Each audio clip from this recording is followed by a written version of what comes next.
Dolores Huerta is our next keynote speaker, and this is such an incredible honor. Dolores Huerta has been a force of social change for decades. Her work has laid the foundations for the modern labor rights movement, for racial justice movements, and she has devoted her early work to fight for better economic conditions for farm workers. Some of you will know her work as the co-founder of United Farm Workers, which she did alongside Cesar Chavez. And she has also organized, in that work, she organized workers. She has negotiated contracts. She has advocated for safer working conditions, including the elimination of harmful pesticides. If any of you have seen the recent documentary on her, you'll know more about that. She has fought for unemployment benefits, for healthcare benefits for agricultural workers, and has worked with people who have had such barriers in their access to power and had great successes, which are deeply inspirational. Her activism is a lifelong commitment, some of which was told in the story in the film Dolores, which we're going to show you the trailer for right now. Dolores is an icon. She's a civil rights hero. She's the first general that I followed into war. She's not afraid to speak truth to power. Dolores Huerta, who is an old friend of mine. The FBI knew how dangerous Dolores was. Dolores came up with the slogan, "Si se puede." Yes, we can. You were a young girl growing up in America in the 40s. You must have had a dream. After I had seen the miserable conditions of farm workers, Cesar Chavez said, we have to organize a union. So you had this ambience all around you that you could really change the world. It was beyond question the largest gathering on behalf of farm workers in California history. I wish they'd all go back to where they came from. We have no labor troubles. She wasn't asking for permission. She just did what needed to be done. She has such a firm belief in what she's doing. We've never given up. That she infects you with it. Dolores Huerta. 90,000 people were poisoned in the fields of the United States of America. The farm workers founded the whole idea of environmental justice. Men were threatened by her power. She's a very volatile individual. She's an insult. People wanted to see her in a more traditional role. I left a couple of my children behind. That's part of the sacrifice that we made and that we had to make. And it still pains me when I think about it. People in power have no idea of the true heroes of this country. I would not have been able to see what's hidden in the fields of our country without Dolores. We're knee deep in sexism when it comes to why she isn't studied and why people don't know her. Latina girls need to see statues of you. We really gotta set the record straight. I mean, women cannot be written out of history. Down with violence! Abajo! Down with racism! Abajo! Down with sexism!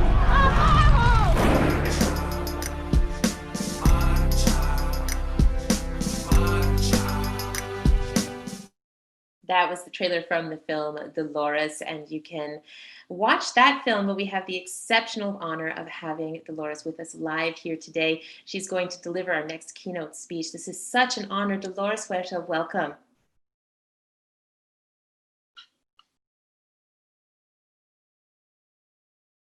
Ms. Huerta, just so you know, I think your microphone is still okay. muted. Yeah, good. Okay. Hello, it's such a pleasure to meet you. I'm going to hand it over to you now. We are just delighted to have you speaking with us today.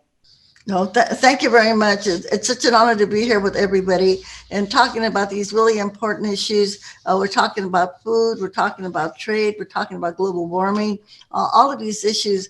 And it's really interesting when we think how important food is for everyone, that of course everybody sits down every day at our table, and yet somehow the people that put the food on our table are the ones that are the least recognized, the least respected.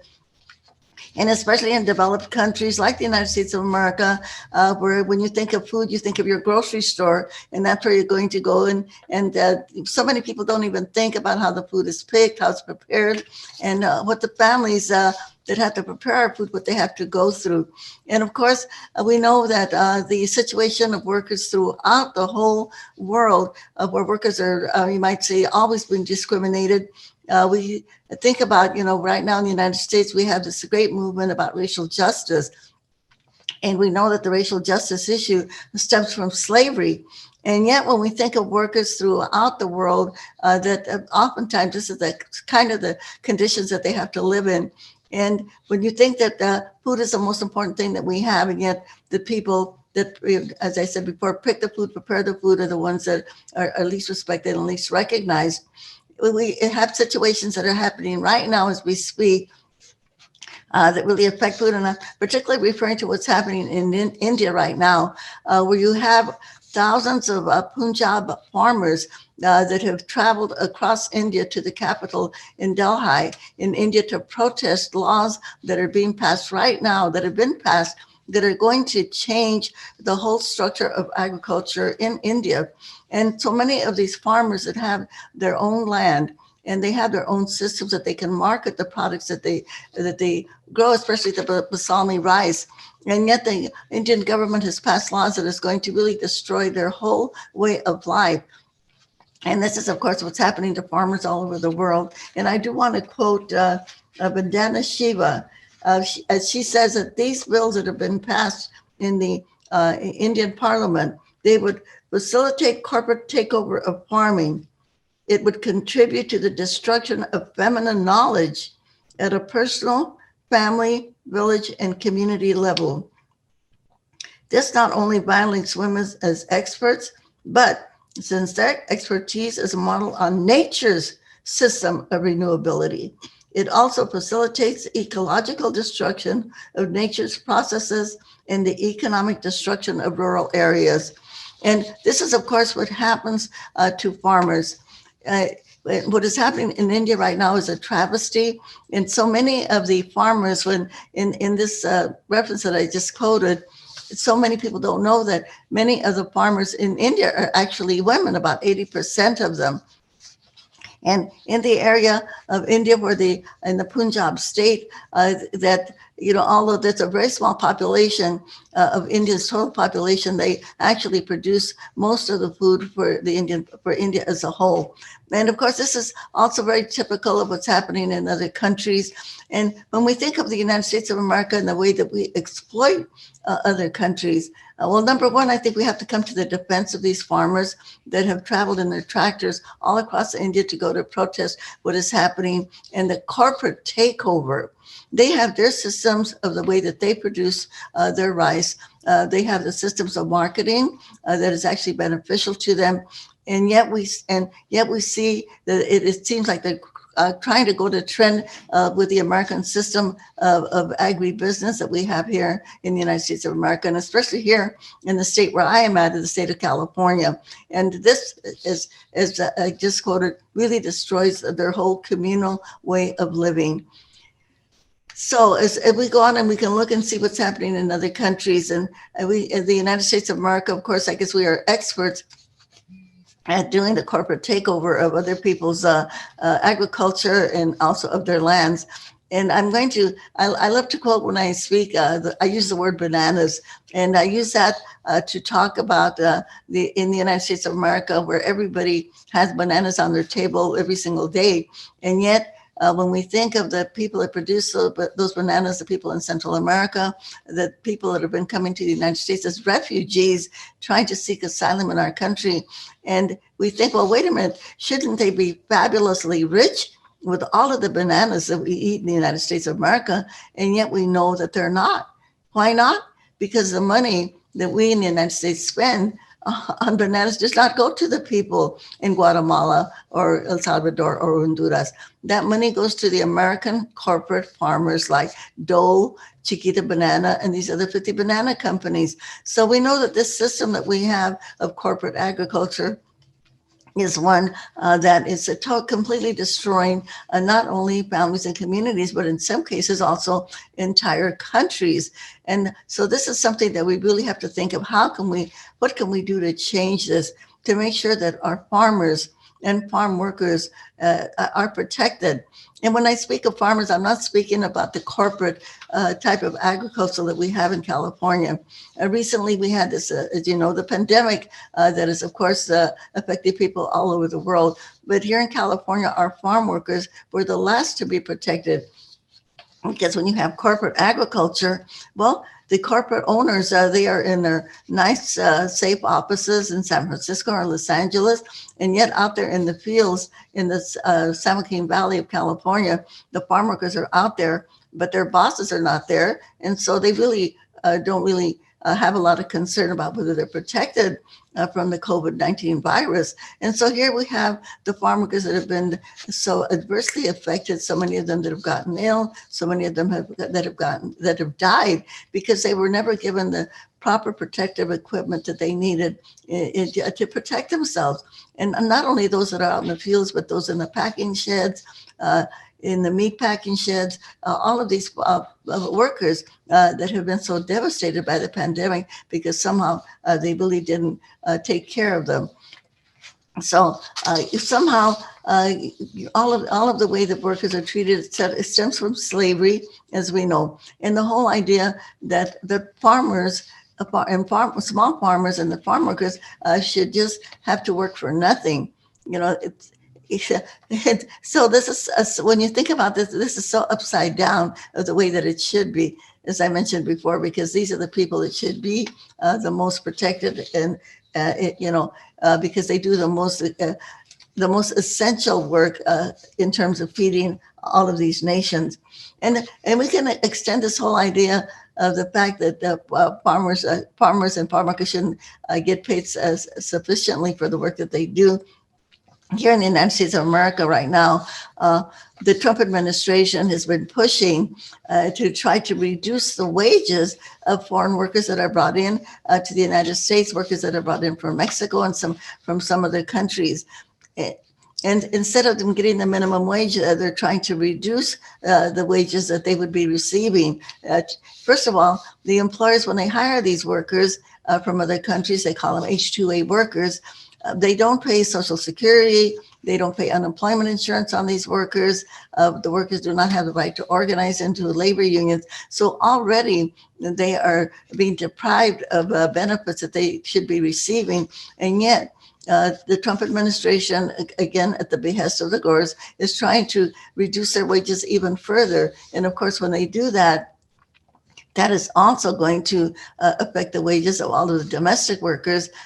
They will not be able to earn as much as they should be. And of course, workers, most farm workers in the United States, with the exception of California and Hawaii, they do not have the right to organize into labor unions. So they are pretty much stuck in terms of being at the mercy of the growers. And of course, we do have minimum wages in the United States, and the farm workers are covered under minimum wages.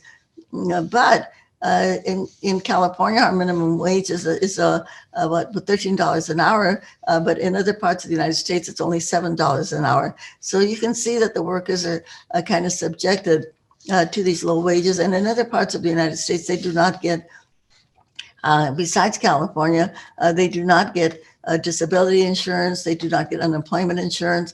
And so they have very, very minimal coverage of everything that they do. So here we have the system where we say that workers have to work for almost nothing, that they really have a hard time supporting their families. And then we extend that whole mentality to the fast food workers. And so here we have these huge chains like McDonald's and Taco Bell, et cetera, and which are not only in the United States, but extended all over the world of the fast food workers, where they don't get a full work week. They don't get 40 hours. So that here in the United States, it does not qualify them for health care. And they have to supply much of their own tools that they need for work, et cetera. But the thing is that if they don't work a full work week, that means that they are not covered by any type of health insurance in the United States of America. And I can't even imagine what happens in other parts of the world. And so this idea of having people that give us our food, and yet somehow this mentality that they should work for nothing or very minimal, but not enough money to be able to support their families the way that they should. And this whole corporate control, and we saw what happened in the United States. As you know, here we kind of started the whole discrimination against immigrants. Our president, Donald Trump, who came down that escalator when he announced his presidency, attacking Mexicans. And we know that so much of the immigration that came to the United States from Mexico, it came again because of that whole idea of corporate control of agriculture. Because when they passed the first NAFTA, so many of the small farmers in Mexico were actually lost their lands. They could not compete with the United States. When you have so much of the corn, which is very essential in terms of the food that Mexican people eat in Mexico, the corn is there, and the corn originated in Mexico to begin with. But when they had to compete with corporate agriculture from the United States of America, so many of the small farmers in Mexico lost their farms. And because they're competing with these huge agribusiness companies in the United States of America. And today, Mexico imports more corn from the United States than what they grow in Mexico. And considering that the maize, the corn, this is where it originated. It originated in Mexico. And yet the farmers there cannot afford to grow their own corn because they cannot compete with agribusiness. So again, quoting Vandana Shiva, the destruction of communities, of villages by corporate agriculture. We can see this manifestation all over the world. And this is, of course, the kind of a world that we're living in right now. And then if we add to that the whole issue of global warming and how that is affecting agriculture also, and not only in places like Central America and places like that, places like El Salvador, where some farmers there are having to migrate north because they cannot grow their crops because of global warming is affecting their crops. But we're also seeing it here in California, where some of the crops, because of the climate change that has been happening so dramatically, that some crops are really not ripening when they should. And again, the farmers here are also being affected. So this is a subject that, of course, affects everyone, and something that we really have to pay attention to and continue to educate people why corporate control of agriculture is so harmful to the world. And again, when we think of the global world that we are all living in right now, we know that money crosses borders, products crosses borders, food crosses borders, and the only people that cannot cross borders, of course, are the workers. They are the ones that when they try to cross borders, as we have seen here, not only in the United States, but in other countries all over the world, when people are trying to migrate just to be able to live, then what happens to them? They are put incarcerated, they're put in refugee camps, and they are not be able to fulfill a decent way of life for themselves or their families. So these are issues that we really have to bring attention to from all over the world and say our farm workers and their families, their villages, their communities, they have to be treated right. I think here in California, we have, again, I think one of the biggest examples of this, where you have the state of California, which if it was a country, would be the 5th largest economy in the world. Okay, but yet we have the most dire poverty in our state, and a very huge number of children that live in poverty. And who are these children? Many of them are the children of the farm workers and the farm workers themselves. So we know that this is something that we have to work on as we continue to work on global warming and climate change. We have to look at these laws, these trade laws that really are affecting so many people, not only in India, as I mentioned before, but affecting families all over the world. So anyway, we have to really bring this to the attention of everyone and make this, as we continue to fight for racial justice and gender justice, economic justice. Yes, we've got to include the whole issue of food justice. That's got to be part of our agenda. And I didn't even mention the whole issue of poisons that was mentioned, of course, in the documentary.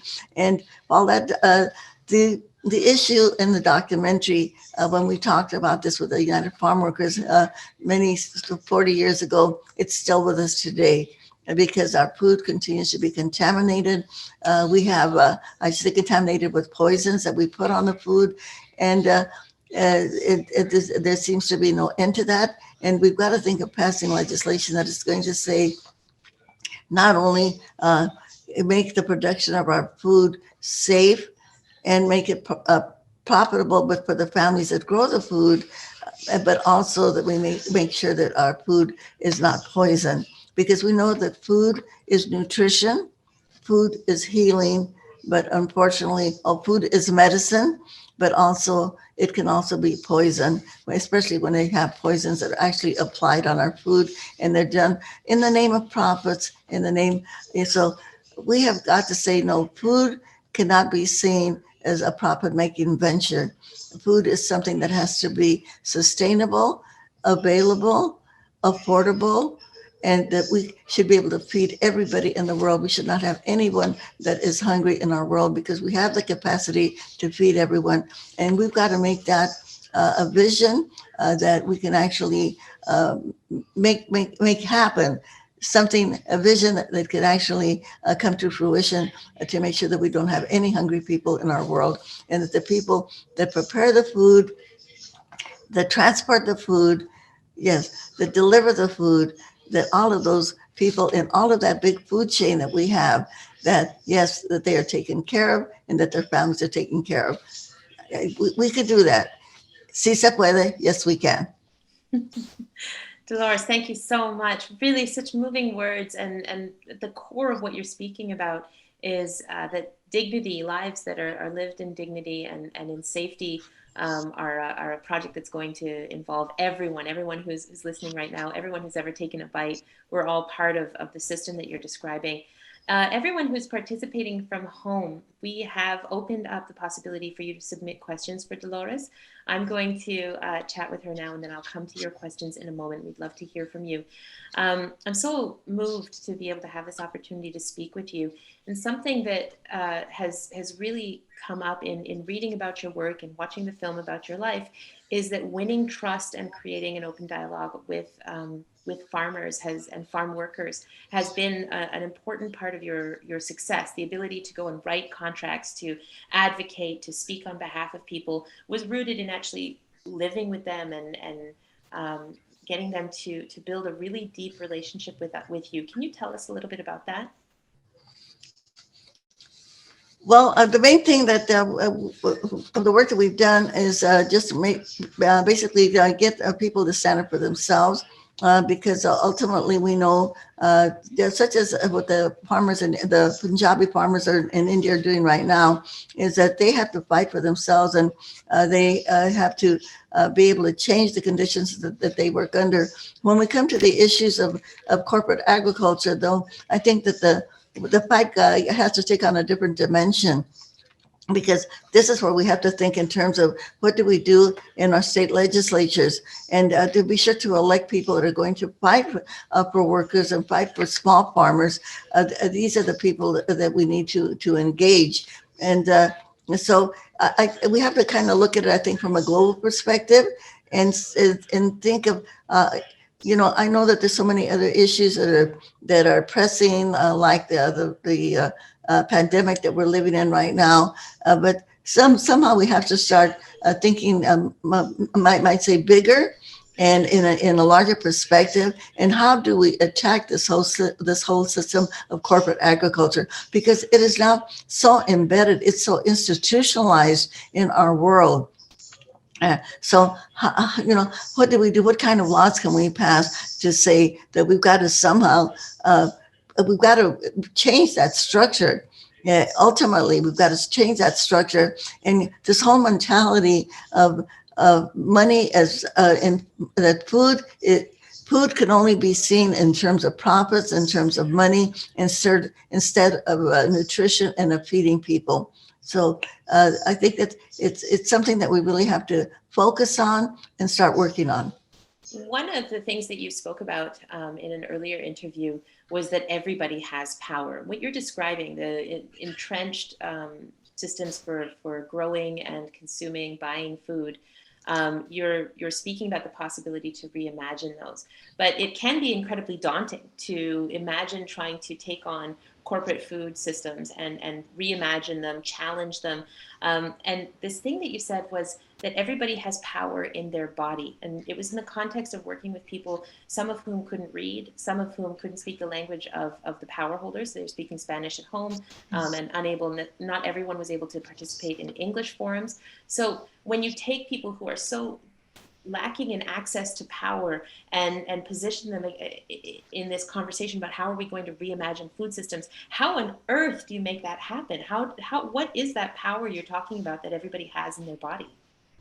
Well, ultimately, it has to be transferred to voting power, you might say, and also to start recruiting and supporting people that run for our different state legislatures, that run for our Congress, that are going to take on some of these issues seriously. And it's very difficult, especially in the agricultural areas, because our corporate agriculture has so much power that they can often, or they have a lot of influence and who gets elected to our legislatures and to our Congress. And so this is where I think we have to take the power, and then we have to start thinking very creatively about what kind of laws can we introduce to start breaking up that whole system of corporate agriculture. But I almost think at this point that we're in right now, it's got to be done on an international level.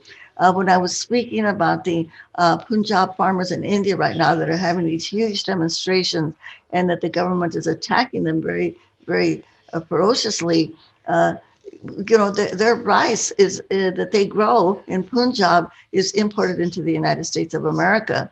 And so we know that a lot of the agriculture that we grow in Mexico, for instance, is consumed here in the United States of America. So we have to kind of think globally also, because a lot of the products that we grow here in California are exported to Asia, for instance.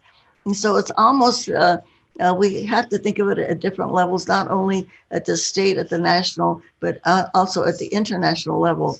And so I'm not saying that I have any answers for this, but I think they often say the most important thing we can do is ask the question. And I think that's the question that we're asking right now. The question that we're asking is, what can we do to change the whole system of international corporate agriculture and the way that it's affecting the farmers and the families that grow the food, especially the small farmers, and of course how also that ends up on our plate as consumers. So it's a big task. It's almost as big as when we talk about the issue of global warming, about having to change, from fossil fuel to the green energy system. Those are big questions, but we can't even start on the answers until we ask the questions. And I think that is a question that I'm posing right now. And it's something that everybody that is in this wonderful conference today, that we can be thinking about that. And how do we change that? How do we do it? I'm going to turn to some of the questions that we have in our Q&A. That top one, you've sort of leaned into this question already. Emmanuel Marquez asks, Dolores, in your opinion, what would be the action that has the greatest impact to transform our food systems to be taken as individuals? So how can single people, what can they do? You were speaking about asking those questions. Are there any other concrete steps you would suggest individuals take in transforming the food system? Well, number one, I think we have to put this on the agenda, which is a very long agenda, a progressive agenda, which is a very long one right now in our world today. And then we have to start getting people that will be running for our different public offices that will take on the issue. And I think that's where we start. We have to start, and we have to start at the very first step, and start examining and analyzing, and how do we break these systems apart. Well, I do believe that we are in a critical moment right now in our world because of so many things that are happening. And it's interesting that every time that we've had like a serious issue like the pandemic that we're living through right now, like you had during World War II, or like you had during the Depression that happened back in the 30s, that coming out of these huge monumental crises that we were living in, coming out of those crises, that then great things happened after that. And so I think this is kind of that moment where people are examining everything. And so I think that this is the moment that out of the chaotic life that we're living right now, that we will be able to come up with some clear, positive and corrective ideas. And out of those ideas will come the actions that we need to take. So as I said before, I think it's going to be based on voting, on recruiting and electing people to our different public offices that will take on this issue. And we know people are already talking about this because we are talking about organic farming, about going back to nature. So I think that the ideas are already out there. They're floating out there right now. We just have to bring them together and start working on them. Thank you so much. That's such a thoughtful answer. I want to move to a question from Jacqueline, who asks, what can we do to pull public attention to the victims of the industrialized food system? For example, underpaid workers in the meat industry in Germany who live in catastrophic conditions. You have been speaking already about the context in which, or the challenges that people face in the ways that they're living, and they're not benefiting from some of the profit that they help to produce. They create wealth, but they aren't participating in it. What Jacqueline wants to know is how we actually pull public attention to that. How do we get people talking about that experience and that and that being trapped in the food system in the way that it is right now? Well, on that one, I just have to say it's organizing, and again, getting our governments to make it possible for workers to organize and to improve their conditions. And then we may have to resort to some type of economic sanctions on some of these corporate employers, like we did back with the United Farm Workers when we did the great boycott. And we know that unfortunately, so many of these corporate millionaires, that the only place that they feel any pain, I'd say, is in their wallet. And so this is something I think that we can start thinking about. If you're not going to do the right thing by your workers or by the public, then maybe you shouldn't be in business, and then we can boycott your industries to make sure that you do the right thing. So organizing, boycotting, really taking financial systems seriously, that seems to be at the core of some of the change. You've talked a lot about the importance of policy. I want to go back in time for a second. We're almost at the end of our time, but I think that there is a moment in the film Dolores which really made quite an impression on me, and I'm sure on a number of people, which is that you started to be concerned around, I believe it was 1965 or 68, you started to be very concerned about the movement was waning. It wasn't making the kinds of inroads that you wanted to see. And so you organized a march on Sacramento. Can you tell us about that? Well, and the reason we did the March to Sacramento is because we wanted to let farm workers know that we were organizing. We wanted them to be able to give them some kind of hope and inviting them to join us, but at the same time, to make the public aware of the issues that farm workers were facing. And so like the Punjab farmers right now that are taking their issue to the capital of India. So by what they're doing right now, they're bringing attention not only to the people in India, but to the whole world. Unfortunately, here in the United States, a lot of our corporate media has not been following what they are doing. But doing marches, of course, we know that this is what Gandhi did in India also. This is, of course, where we got the idea. But having these marches, marches are very important because they bring people together. The people that are in the march, they feel the unity and the power of being together. But at the same time, you're also letting the world know what your issue is. And it's also a form of sacrifice because people, when you are doing these long marches like that, especially when it's in extreme weather, like it is with the people that are driving their tractors to the capital in India right now, there's a big element of sacrifice in what you're doing. So it's got a very spiritual connotation to it also. So you might say it works on many, many different levels. Dolores, it's been so wonderful to hear your words. You've actually managed to take us from the highest levels of political change right down to the street and people marching in them. Thank you for being with us today and for sharing some of your story and your thoughts. It's really an enormous amount to consider today. Thank you. You're very welcome. Thank you very much. And yes, we can, si se puede. And Yes, we ultimately, can. at the end of the day, what you said, people power, it's a people power at the farmer level and at the legislative level. Thank you so much, Dolores. I want to show you something before you go. We have a sketch artist who's been with us capturing these moments of conversation, and this is Mike Brennan's drawing of you as you're sharing all of your knowledge with us today. Thank you.